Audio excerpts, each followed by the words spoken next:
मानसी ने घड़ी पर नज़र डाली। 6 बज चुके हैं। उफ, इतनी जल्दी सुबह क्यों हो जाती है। उसके दिमाग में अगले 3 घंटे चलने वाला दैनिक घटनाक्रम घूमने लगा। बच्चों को उठाना, नहलाकर तैयार करना, पापा जी को बादाम दूध और स्प्राउट, मम्मी जी का चरणामृत। उफ, उसे इतने काम सोचकर ही चक्कर आने लगे। झटके से चादर हटाकर उठना चाहती थी, मगर कमर जवाब दे गई थी। हफ्ते भर से पीछे पड़ा बुखार कल विदा हो गया, मगर कमज़ोरी अभी भी साथ छोड़ने को तैयार नहीं थी। ऊपर से इस कमर दर्द ने आ जकड़ा था। मानसी ने खुद को इतना बेबस कभी महसूस नहीं किया होगा जितना आज कर रही है। घर की बैकबोन, अकेली करता धरता गृहिणी के बिस्तर पर पड़े रहने से घर की सारी व्यवस्था ही चरमरा गई थी। कोई काम ठीक से और समय पर नहीं हो पा रहा था। जिधर देखो बिखरा सामान, बच्चों की किताबें, धुले बेधुले कपड़े।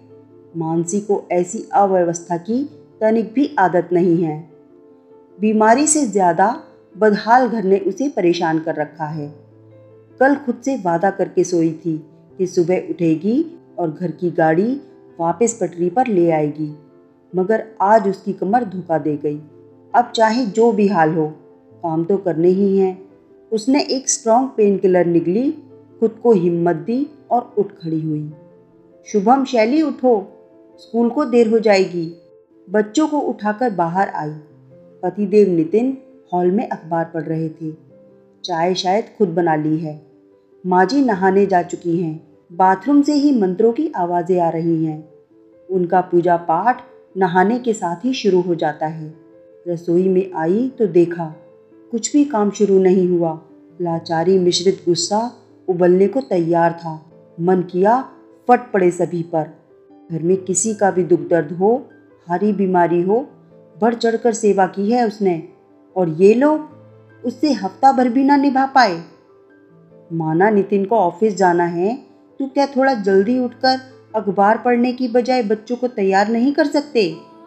मम्मी जी उठकर सीधे नहाने और पूजा पाठ करने की बजाय बच्चों की टिफ़िन तैयार नहीं कर सकती? पापा जी 5 बजते ही सैर और योगा के लिए क्लब चले जाते हैं और फिर नाश्ते तक का समय अखबारों के ढेर में घिरे बिताते हैं। क्या वो बच्चों को बस स्टॉप तक छोड़ने की जिम्मेदारी भी नहीं उठा सकते?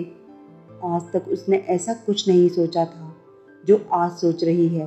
अब तक ज़रूरत ही नहीं पड़ी कभी। हफ्ते भर पहले तक सब सामान्य था।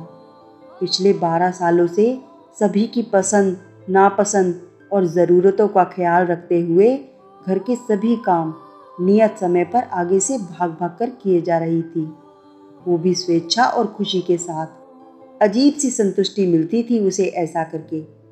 सास ससुर तारीफ करते नहीं थकते थे, बड़ी काबिल है हमारी बहू, घर के साथ साथ बाहर के सभी कामों को भी बखूबी करती है। कार ड्राइव करती है तो बच्चों की ट्यूशन क्लासेस में लाना ले जाना, खरीदारी करना, बैंक के काम सब वो ही निपटा लेती है। मानसी, तुम ना होती तो ये घर कैसे चलता? इस घर के लिए तुम्हारा जो योगदान है उसका कोई मूल्य नहीं है। नितिन भी अक्सर प्रशंसा करते। ऐसी तारीफ ही उसे थकान के बावजूद निरंतर काम करने के लिए ऊर्जा प्रदान करती थी। खुद को लकी समझती थी वो। उसके जैसी कितनी ऐसी गृहिणियां हैं जो घर के कामों की कभी न रुकने वाली चक्की में पिसती जाती हैं, मगर कहीं किसी तारीफ के 2 बोल भी सुनने को नहीं मिलते। उनके हर काम को बहुत हल्के में लिया जाता है, मगर उसे कितनी सराहना मिलती है, खासकर उसके बनाए हुए खाने को लेकर। पापा जी तो मम्मी जी को कह भी देते हैं, तुम तो अब किचन में हाथ मत ही लगाओ तो ही अच्छा है। बहू जैसी पाक कला तुम में कहाँ? और चाहे अनचाहे मम्मी जी ने इस तथ्य को स्वीकारते हुए अपने काम को बहुत सीमित कर लिया।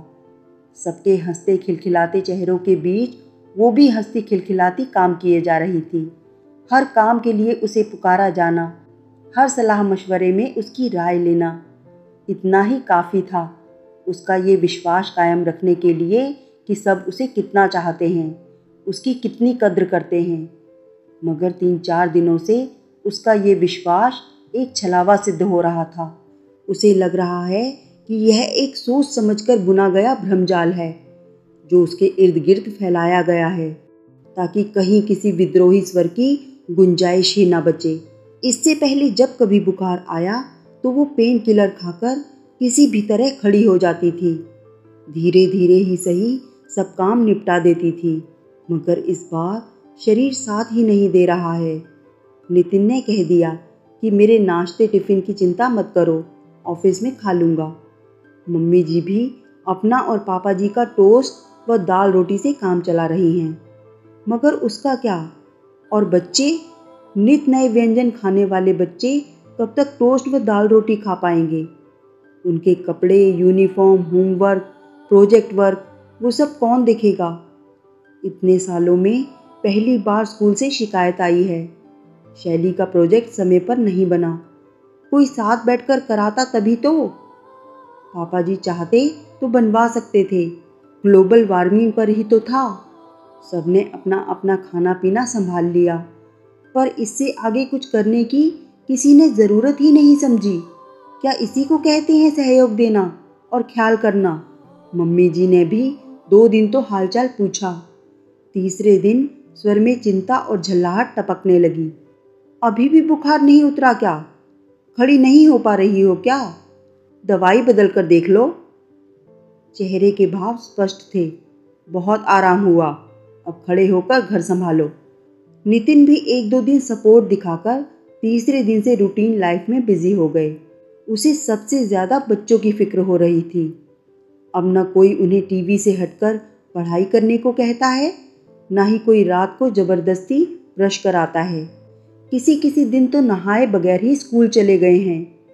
आज छठे दिन जब मेरा बुखार उतरा तो मम्मी जी ने राहत की सांस ली और पहले की तरह अपने रूटीन पूजा पाठ में लग गईं। ये पूछना भी ज़रूरी नहीं समझा कि सुबह उठकर काम करने की मेरी हालत है भी या नहीं। मानसी के विचारों की अनवरत धारा बही जा रही थी। सोचते सोचते बच्चों का नाश्ता टिफ़िन कब तैयार हो गए उसे पता ही नहीं चला। मानसी दोहरे अवसाद में थी। पहला यह है कि उसे घर वालों का रवैया गैर जिम्मेदाराना लग रहा है, और दूसरा यह है कि अब उसका शरीर उसकी जिम्मेदारियों से लय नहीं मिला पा रहा है। नितिन, आज बच्चों को स्कूल बस में बैठाकर ऑफिस जाना। मानसी का स्वर आदेशात्मक था और गंभीर भी। नितिन कोई नानुकुर नहीं कर पाए। मम्मी जी पूजा से निपटकर रसोई में आ गई। बहू, पापा जी के लिए कुछ तैयार किया क्या? मानसी ने उनकी बात का कोई जवाब नहीं दिया। उसमें इतनी ताकत भी शेष नहीं बची थी कि किसी से उलझ सके। बच्चों का काम खत्म कर चुपचाप कमरे में आकर लेट गई। उसके अजीब व्यवहार से माँ जी हैरान थी। नितिन भी कुछ घबरा गए। तबीयत अभी भी ठीक नहीं है क्या? मेरी चिंता मत करना, मैं ऑफिस में कुछ खा लूँगा। तुम्हारी चिंता नहीं, अपनी चिंता है मुझे। स्वर तीखा हो चला था मानसी का। नितिन बोले, डॉक्टर को कंसल्ट? थैंक्स, मैं अपना खुद देख लूँगी। मानसी ने बात बीच में ही काट दी। नितिन ने चुपचाप कमरे के बाहर जाना ही बेहतर समझा। पेन किलर अपना असर दिखा चुकी थी। मानसी हिम्मत बटोरकर अपनी फैमिली डॉक्टर से कंसल्ट करने चली गई। सभी रिपोर्ट साथ में ले ली थी। उसने पिछली बार न जाने क्या क्या टेस्ट और एक्सरे बताए थे। सभी रिपोर्ट देखकर डॉक्टर कुछ देर चुप रही। सब ठीक तो है ना डॉक्टर? मानसी के पूछने पर डॉक्टर बोली, मेरी नज़र से तो कुछ भी ठीक नहीं है। हाँ, मगर तुम्हारे जैसी औरतों के लिए ये कुछ खास बात नहीं है। तुम्हारे लिए तो खास बात उस दिन होती है जब तुम बिल्कुल ही बिस्तर पकड़ लेती हो। क्या मतलब?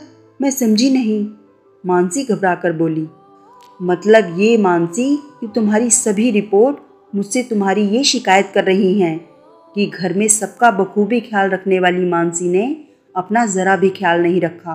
तुम में कैल्शियम, विटामिन B12 की ज़बरदस्त कमी है, हीमोग्लोबिन भी बहुत कम है, और तुम्हारी स्पाइन का एक्सरे बता रहा है कि अगर तुमने तुरंत फिजियोथेरेपी और प्रॉपर एक्सरसाइज नहीं शुरू की तो कभी भी स्लिप डिस्क हो सकती है, डॉक्टर उसे समझाते हुए बोली। उनकी बात सुनकर मानसी ने बुझे स्वर में कहा, डॉक्टर, आप तो जानती हैं मेरे घर का हाल, मरने तक की फुर्सत नहीं निकाल पाती हूँ। हाँ, मैं अच्छे से जानती हूँ, और ये बात तो रोज़ अपने न जाने कितने पेशेंट से सुनती हूँ जिन्हें लगता है कि दुनिया उनके दम पर ही चल रही है। अगर उन्होंने अपने बिजी दिन के कुछ लम्हे खुद को दे दिए तो संसार में बड़ी भारी उथल पुथल मच जाएगी। अच्छा जरा सोच कर बताओ, तुम्हारी हफ्ते भर की बीमारी ने घर को हिलाकर रख दिया, तो अगर अगली बार ये टाइम ज़्यादा बढ़ गया तो फिर उनका क्या होगा? तब क्या तुम्हारे बच्चे परेशान नहीं होंगे?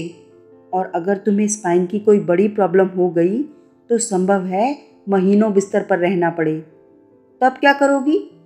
डॉक्टर की बातों ने मानसी को हिलाकर रख दिया। पिछले एक हफ्ते में जो उसके बच्चों पर गुजरी थी, उसके दोहराव की बातें सोचकर ही वो कांप उठी। बच्चों के साथ तो किसी बात पर समझौता नहीं कर सकती थी। उनके खान पान, पढ़ाई, स्वास्थ्य आदि को लेकर वो बेहद सजग थी। डॉक्टर ने अपना काम कर दिया था। कुछ फूड सप्लीमेंट्स, कुछ दवाइयाँ, लगातार 15 दिनों की फिजियोथेरेपी और प्रॉपर रेस्ट बता दिया था। इससे ज़्यादा वो कुछ नहीं कर सकती थी। इससे आगे जो कुछ करना था मानसी को ही करना था। उसे पता था इस बिजी शेड्यूल से 2-3 घंटे अपने लिए निकालना टेढ़ी खीर है।